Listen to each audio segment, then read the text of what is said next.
Hello friends, daily classes में आपका स्वागत है। दोस्तों, राजस्थान जीके के टॉप 20 कन्फ्यूजिंग क्वेश्चन हम देख के चलेंगे। वो प्रश्न जो आप आते आते हुए भी गलत कर देते हो, गलत उत्तर जिसका देते हो, टॉप 20 प्रश्न हम देख के चलेंगे। इन 20 प्रश्नों से मैं आपको लगभग 100 से ज़्यादा प्रश्न कवर करवा दूंगा। एक्स्ट्रा फैक्ट के साथ इससे भी ज़्यादा प्रश्न आपके कवर हो जाएंगे। ये 20 प्रश्न अच्छे से देख के चलना। आजकल की जो प्रतियोगी परीक्षा आ रही है उसमें इसी तरह के प्रश्न आपसे पूछे जाते हैं, तो आपको इनको अच्छे से करके चलना है। अगर आपको टेस्ट सीरीज लगानी है तो संपूर्ण राजस्थान जीके की टेस्ट सीरीज आप डेली क्लासेस की ऐप पर दे सकते हैं। वहाँ पर आपको टॉपिक वाइज टेस्ट सीरीज मिलती है, जैसे राजस्थान का एकीकरण हो गया, 1857 की क्रांति, राजस्थान के मेले त्योहार, मेवाड़ का इतिहास, मारवाड़ का इतिहास, सारा सब कुछ टॉपिक वाइज टेस्ट सीरीज आपको डेली क्लासेस की ऐप पर संपूर्ण राजस्थान जीके टेस्ट सीरीज में मिलेगी। उससे भी आपके सारा जीके राजस्थान वाला क्लियर हो जाएगा। इनको अच्छे से देखना। इसकी पीडीएफ आपको डेली क्लासेस के टेलीग्राम चैनल पे मिलेगी, वहाँ से आप इसकी पीडीएफ भी देख सकते हैं। तो इन 20 प्रश्नों को आपको अच्छे से कवर करने हैं। तो चलिए दोस्तों, शुरू करते हैं। पहला प्रश्न है कि अलाउद्दीन खान का मकबरा कहाँ स्थित है। अलाउद्दीन खान का मकबरा कहाँ स्थित है, आपको बताना है। अलाउद्दीन खान के मकबरे की हम बात करेंगे तो अलाउद्दीन खान का मकबरा अजमेर में स्थित है। कहाँ स्थित है? अजमेर में स्थित है। अलाउद्दीन खान पूछा है, अजमेर करना है। अलाउद्दीन आलम शाह का मकबरा कहाँ स्थित है, अगर आपसे पूछा जाएगा तो आप अलवर उत्तर दोगे। अलाउद्दीन खान का कहाँ है? अजमेर में है। अलाउद्दीन आलम शाह का अलवर में, आपको ध्यान रखना है। एक चीज़ और ध्यान रखना, अलाउद्दीन खान का मकबरा हो गया, कोस मीनार हो गई, भीखाजी की बावड़ी, ये सारे ही अजमेर में ही स्थित हैं, आपको ध्यान रखना है। अजमेर के बारे में हम बात करेंगे। राजस्थान का हाट कहलाता है, भारत का मक्का कहलाता है, धर्म नगरी कहलाता है, गरीब नवाज नगरी कहलाता है। राजस्थान का हाट कहलाता है, भारत का मक्का कहलाता है, गरीब नवाज नगरी कहलाता है, धर्म नगरी कहलाता है, राजस्थान का जिब्राल्टर कहलाता है। अजमेर की बात करेंगे तो अजमेर बसाया किसने था? 1113 ईस्वी में अजय राज चौहान ने बसाया था। लेकिन जब अजय मेरू दुर्ग की हम बात करेंगे तो अजय मेरू दुर्ग अजयपाल चौहान ने 7वीं सदी में बसाया था। अजय मेरू दुर्ग जिसे हम तारागढ़ दुर्ग भी कहते हैं, आपको ध्यान रखना है।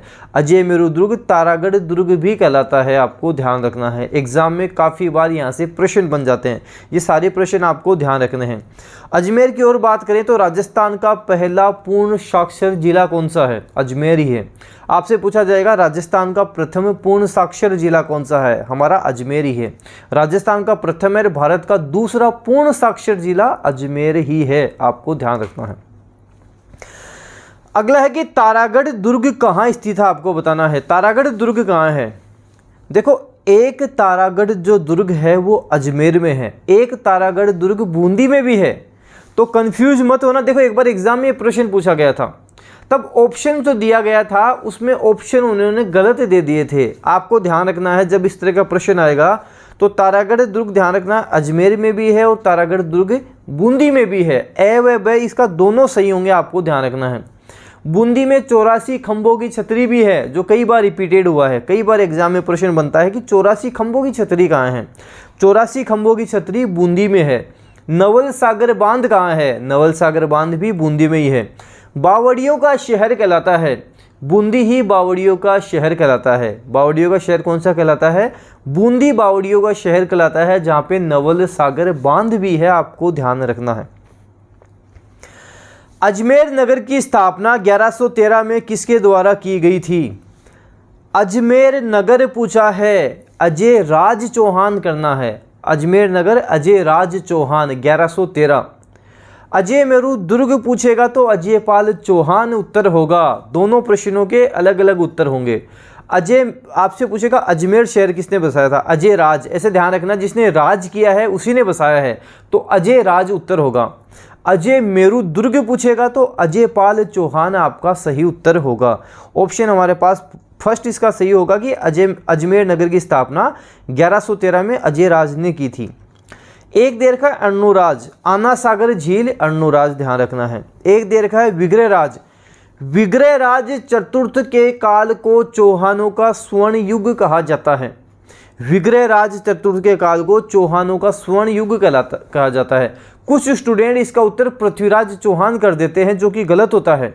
विग्रहराज चतुर्थ का काल चौहानों का स्वर्ण युग कहलाता है। विग्रहराज चतुर्थ जिन्होंने अजमेर में एक संस्कृत पाठशाला का निर्माण करवाया था, जिसको तोड़कर कुतुबुद्दीन ऐबक ने 2.5 दिन का झोपड़ा बना दिया था, आपको ध्यान रखना है। विग्रहराज चतुर्थ विद्वान व्यक्ति थे, उन्होंने संस्कृत में हरि के लिए नाटक की रचना भी की थी, आपको ध्यान रखना है। विद्वानों के ये आश्रयदाता थे, विद्वानों के आश्रयदाता थे, आपको ध्यान रखना है। जयसमंद बांध कहाँ है, आपको बताना है। देखो, मैं जयसमंद झील आपसे नहीं पूछ रहा हूं, मैं पूछ रहा हूं कि जयसमंद बांध कहाँ है। जयसमंद बांध के बारे में आपको ध्यान रखना है। जयसमंद बांध अलवर में स्थित है। अगर आपसे पूछा जाता कि जयसमंद झील कहाँ है, तो झीलों की नगरी उदयपुर में जयसमंद झील है, आपको ध्यान रखना है। जयसमंद झील पहले भी हम कई बार चर्चा कर चुके हैं। जयसमंद झील जो राजस्थान की मीठे पानी की सबसे बड़ी कृत्रिम झील भी है, कहाँ पर है? उदयपुर में, आपको ध्यान रखना है। जिसमें छोटे बड़े 7 टापू भी हैं। सबसे बड़ा टापू बाबा का भागड़ा या मगरा, सबसे छोटा टापू प्यारी है। 1950 में सिंचाई हेतु नहरें भी निकाली गई थी, श्यामपुर नहर और भाट नहर। ये आपको जयसमंद झील के बारे में ध्यान रखना है। यहाँ बात हो रही है जयसमंद बांध के बारे में, जो अलवर में है, जो अलवर का सबसे बड़ा बांध भी है। महाराजा जयसिंह ने बनवाया था, और अलवर का सबसे बड़ा बांध भी है, आपको ध्यान रखना है। अलवर के बारे में आपको ध्यान रखना है।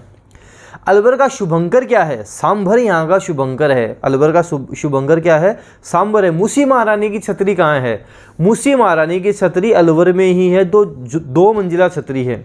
मूसी महारानी की छतरी 2 मंजिला है, अलवर में ही स्थित है। महाराजा विनय सिंह ने इसका निर्माण करवाया था। निर्माण भी पूछ लेता है, विनय सिंह ने इस छतरी का निर्माण करवाया था, आपको ध्यान रखना है। सावन भादो झरना राजस्थान के किस जिले में है? देखो, सावन भादो सिंचाई परियोजना पूछेगा, कोटा करना है। सावन भादो सिंचाई परियोजना कोटा उत्तर करना है। सावन भादो झील पूछेगा तो अचलगढ़ सिरोही। सावन भादो झील अचलगढ़ सिरोही पूछा है। सावन भादो झरना जोधपुर सही उत्तर हो जाएगा। सावन भादो झरना जोधपुर हमारा सही उत्तर हो जाएगा। निम्न में से किस माता का मेला वर्ष में 2 बार लगता है? कौन सी माता है जिसका मेला वर्ष में 2 बार लगता है? क्या करणी माता है? क्या करणी माता देशनोक बीकानेर, वर्ष में 2 बार मेला लगता है, बिल्कुल सही है। जीण माता का मेला कहाँ लगता है? जीण माता का मेला रेवासा सीकर में लगता है, और ये मेला भी वर्ष में 2 बार ही लगता है। शाकंभरी माता का मेला, शाकंभरी माता का मेला भी वर्ष में 2 बार ही लगता है। तो ये तीनों ही 2 बार लगते हैं। करणी माता, जीण माता, शाकंभरी माता, तीनों माता मेला वर्ष में 2 बार बढ़ता है, आयोजित होता है, ध्यान रखना है। जल महल का निर्माण कार्य किसने पूर्ण करवाया था? देखो, जल महल जयपुर में स्थित है। निर्माण कार्य शुरू सवाई जयसिंह ने करवा दिया था, लेकिन पूर्ण किसने करवाया था? पूर्ण की बात करेंगे, पूरा की बात करेंगे तो सवाई प्रताप सिंह ने करवाया था। देखो, ये सवाई प्रताप सिंह वही हैं जिन्होंने जयपुर में हवा महल का निर्माण भी करवाया था, जो 5 मंजिला है। हवा महल कितने मंजिला है? 5 मंजिला, आपको ध्यान रखना है। जिसके वास्तुविद वास्तुकार लालचंद उस्ताद थे। वास्तुकार कौन थे? लालचंद उस्ताद थे, आपको ध्यान रखना है। हवा महल बनाने का विचार इनको खेतड़ी महल को देखकर आया था, ये भी आपको ध्यान रखना है। 365 खिड़कियां, 953 झरोके हवा महल के अंदर आते हैं। जयगढ़ दुर्ग का निर्माण कार्य किसने शुरू करवाया था? जयगढ़ दुर्ग के बारे में आपको बताना है कि निर्माण कार्य किसने शुरू करवाया था। मिर्जा राजा जयसिंह ने शुरू करवाया था। मिर्जा राजा जयसिंह ने इसको शुरू करवाया था, आपको ध्यान रखना है। और कंप्लीट की बात करेंगे तो सवाई जयसिंह ने कंप्लीट करवाया था। मिर्जा राजा जयसिंह की बात करेंगे तो मिर्जा राजा जयसिंह को मिर्जा की उपाधि किसने दी थी, आपको बताना है। शाहजहां ने इनको उपाधि दी थी। और सवाई जयसिंह को सवाई की उपाधि किसने दी थी? सवाई जयसिंह को सवाई की उपाधि औरंगजेब द्वारा दी गई थी, ध्यान रखना है। तेजाजी महाराज का प्रमुख थान बांसी दुगारी कहाँ स्थित है? तेजाजी महाराज का जो प्रमुख थान बांसी दुगारी है वो कहाँ स्थित है? बावड़ियों के शहर में स्थित है। और बावड़ियों का शहर हमारा बूंदी कहलाता है, जहाँ पे नवल सागर बांध भी है, जहाँ पे 84 खंभों की छतरी भी है। जहाँ की कजली तीज काफ़ी प्रसिद्ध है। कजली तीज कहाँ की प्रसिद्ध है? बूंदी की प्रसिद्ध है। भाद्रपद कृष्ण तृतीया को कजली तीज मनाई जाती है। यहाँ पे इंद्रगढ़ माता का मेला लगता है, बीजासन माता का मेला भी लगता है, जो बैशाख पूर्णिमा को चैत्र व आश्विन नवरात्रा में लगते हैं, आपको ध्यान रखना है। अगला है कि what are the Indian states किसकी पुस्तक है? What are the Indian states किसकी पुस्तक है? भूप सिंह गुर्जर की पुस्तक है। भूप सिंह गुर्जर के बारे में बात करेंगे। विजय सिंह पथिक के बारे में बात करेंगे। विजय सिंह पथिक, जिनका मूल नाम भूप सिंह गुर्जर ही था, जो उत्तर प्रदेश के गुठावली के निवासी थे। आपको ध्यान रखना है, उत्तर प्रदेश के बुलंद शहर के गुठावली के जो निवासी थे, उनकी what are the Indian states पुस्तक है। तविन राजस्थान, नवीन राजस्थान और तरुण राजस्थान, ये समाचार पत्र किसके थे? ये भी विजय सिंह पथिक के ही थे, आपको ध्यान रखना है। हरिभाई किंकर का नाम आ रहा है, तो विद्या प्रचारिणी सभा की स्थापना हरिभाई किंकर द्वारा की गई थी। विद्या प्रचारिणी सभा हरिभाई किंकर। मोतीलाल तेजावत के बारे में पूछे, आदिवासियों का मसीहा कहते हैं, बाऊजी कहते हैं। माणिक्य लाल वर्मा, पंछीड़ा गीत। पंछीड़ा गीत किसका? माणिक्य लाल वर्मा का। अगला प्रश्न है कि जिले का सबसे बड़ा बांध अंगाई बांध है, जो राजस्थान का सबसे लंबा कच्चा बांध भी है, जो पार्वती नदी पर बना हुआ है। कौन से जिले की हम बात कर रहे हैं? जो राजस्थान का क्षेत्रफल की दृष्टि से सबसे छोटा जिला भी है। हम राजस्थान के धौलपुर जिले के बारे में बात कर रहे हैं।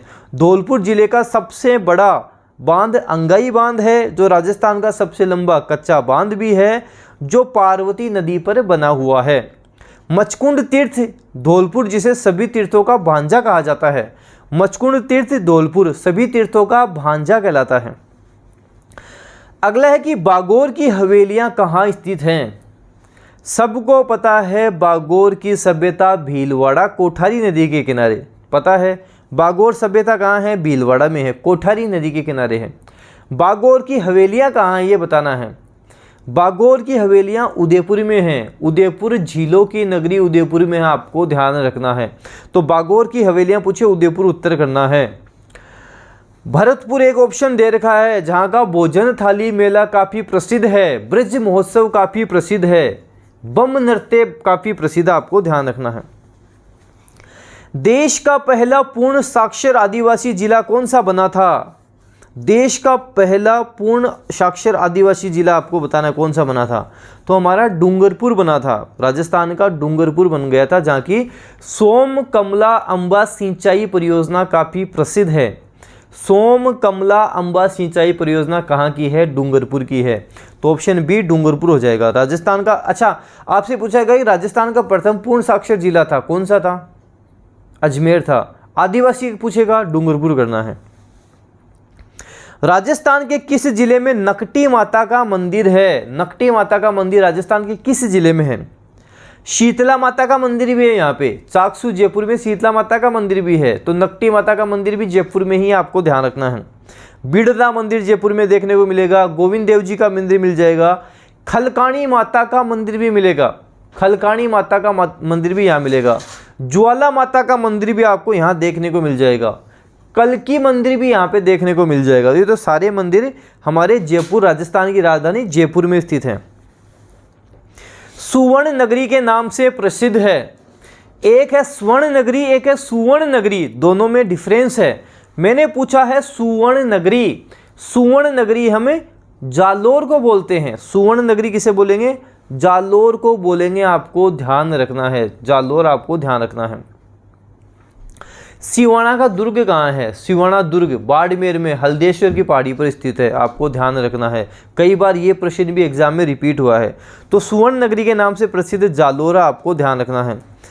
अगर आपसे पूछा जाएगा स्वर्ण नगरी हवेलियों का शहर, झरोकों का शहर, म्यूजियम सिटी, रेगिस्तान का गुलाब, राजस्थान का अंडमान है, आपसे पूछा जाएगा तो जैसलमेर होगा।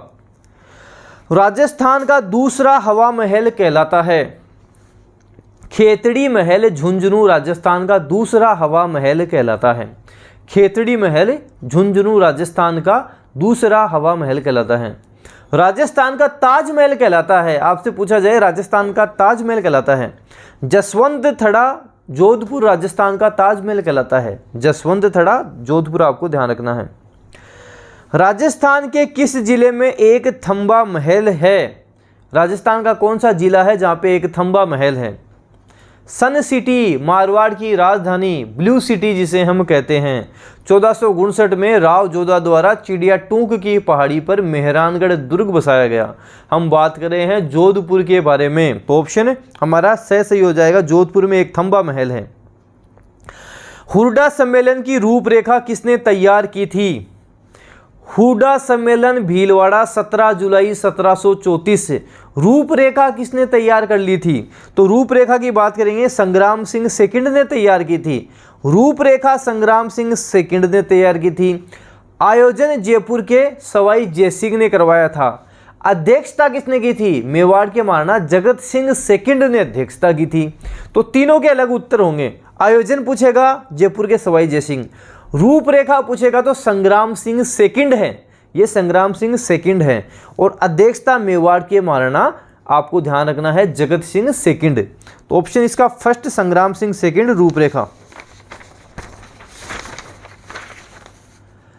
कांठल का ताजमहल किसे कहा जाता है? कांठल का ताजमहल काकाजी साहब की दरगाह प्रतापगढ़, कांठल का ताजमहल जहाँ पे सीता माता अभ्यारण्य भी स्थित है। सीता माता अभ्यारण्य जो एकमात्र सागवान वनों का अभ्यारण्य है, जहाँ पे आपको उड़न गिलहरियाँ देखने को मिलेगी। उड़ने वाली गिलहरियाँ, उड़न गिलहरियाँ सीता माता अभ्यारण्य में देखने को मिल जाएंगी, जिसे हम चीतल की मातृभूमि भी कहते हैं। सीता माता अभ्यारण्य चीतल की मातृभूमि भी कहलाता है। राजस्थान का सबसे ऊंचा बांध जाखम बांध, जिसकी ऊंचाई 81 मीटर है, राजस्थान के किस जिले में है? तो राजस्थान का सबसे ऊंचा बांध जाखम बांध राजस्थान के प्रतापगढ़ जिले में है, जिसकी ऊंचाई 81 मीटर है। राजस्थान का सबसे ऊंचा जलप्रपात कौन सा है? चूलिया जलप्रपात है। देखो, जैसे चूलिया जलप्रपात, जैसे चंबल नदी, जैसे चित्तौड़गढ़, तो चूलिया जलप्रपात चंबल नदी चित्तौड़गढ़ में बना हुआ है। ऊंचाई कितनी है? जाखम बांध की कितनी थी? 81। 81 को उल्टा कर दो 18 मीटर इसकी ऊंचाई है। चूलिया जलप्रपात की ऊंचाई 18 मीटर है, ध्यान रखना है। किस इतिहासकार ने कहा कि देलवाड़ा के जैन मंदिर राजस्थान के बाद देश की सबसे सुंदर इमारत हैं? मतलब देलवाड़ा के जो जैन मंदिर है ताजमहल के बाद में देश की सबसे सुंदर इमारत हैं। कर्नल जेम्स टोड ने कहा था। राजस्थान के इतिहास का पिता कहलाता है, father of Rajasthan history is called, colonel James Tod कहलाते हैं। कौन कहलाते हैं? कर्नल जेम्स टोड, जिन्होंने गुरु शिखर को संतों का शिखर कहा था। गुरु शिखर को जिन्होंने संतों का शिखर कहा था, आपको ध्यान रखना है। कर्नल जेम्स टोड जिन्होंने एक पुस्तक लिखी थी annuls and antiquities of Rajasthan, annuls and antiquities of Rajasthan. इस पुस्तक को राजस्थान के इतिहास का विश्वकोश भी कहा जाता है। तो दोस्तों, ये 20 प्रश्न जो हमने देखे हैं, आप इनको वापस से रिवाइज करो। जो मैंने एक्स्ट्रा फैक्ट आपको बता दिए उनको आप वापस से देखो। इन 20 प्रश्नों से लगभग 100 प्रश्न आप कवर कर लोगे, एक्स्ट्रा फैक्ट के साथ कवर कर लोगे, जो आपके आगामी प्रतियोगी परीक्षाओं में काफ़ी हेल्प करने वाले हैं। पीडीएफ डेनियल क्लासेस के टेलीग्राम चैनल पर मिलेगी, वहाँ से इनकी पीडीएफ देख लेना। संपूर्ण Rajasthan GK test series play store पे जाओ, डेनियल क्लासेस की ऐप डाउनलोड करो, वहां आपको देखने को मिल जाएगी। वीडियो को जितना हो उसके शेयर करना है, लाइक करना है। अगर आप डेनियल क्लासेस यूट्यूब चैनल पे नए हो, सब्सक्राइब के साथ साथ बेल आइकन भी प्रेस कर लेना। इससे क्या होगा, कोई भी न्यू अपडेट आएगी वो आपको तुरंत मिल जाएगी। धन्यवाद।